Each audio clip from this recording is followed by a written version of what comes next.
presented by Albela Recording Studio, Simrao।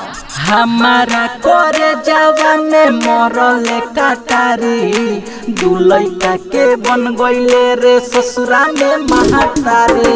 Music director DJ Kanchan राज, हाजीपुर वैशाली। मुहावा से निकलता हमारा रे गारी दुलैका के बन गईले रे ससुरा में महातारी।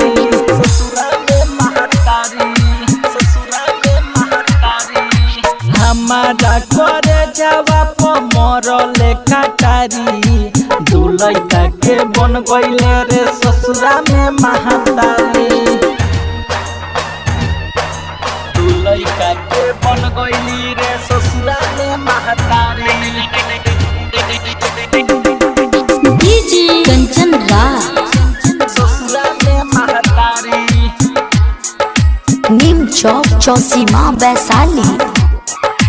हमारा करे जावा प मरले काटारी ससुरा में महातारी। हमके गिरैले सबका नजर में खुश खूबे बाड़े पियावा के घर में। हमके गिरैले सबका नजर में खुश खूबे बाड़े पियावा के घर में। नहीं पड़ली भोर गिरी अखिया से लोर, नहीं पड़ली भोर गिरी अखिया से लोर। काहेला न कर गईली सब बतिया सकारी दुलैका के बन गईली रे ससुरा में महातारी। मुहावा से निकलता हमारा रे गारी दुलैका के बन गईली रे ससुरा में महातारी। दुलैका के बन गईली रे ससुरा में महातारी। DJ Kanchan Raj, presented by Albela Recording Studio, Simrao। Neem Chowk Chausima Vaishali. Singing by Amrinder Albela and दुलैका के बन गईली रे ससुरा में महातारी।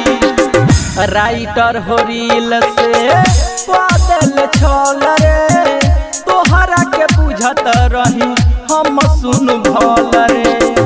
राइटर हो रील से बदल छल रे तोहरा के बुझत रही हम सुन भल रे। अलबेला के सब छिनली हली जाके भुवर के ते दिल दिहली। मन करे के उहाँ कली मारा मारी दुलैका के बन गईली रे ससुरा में महातारी। हमारा करे जावा प मरले काटारी दुलैका के बन गईले रे ससुरा में महातारी।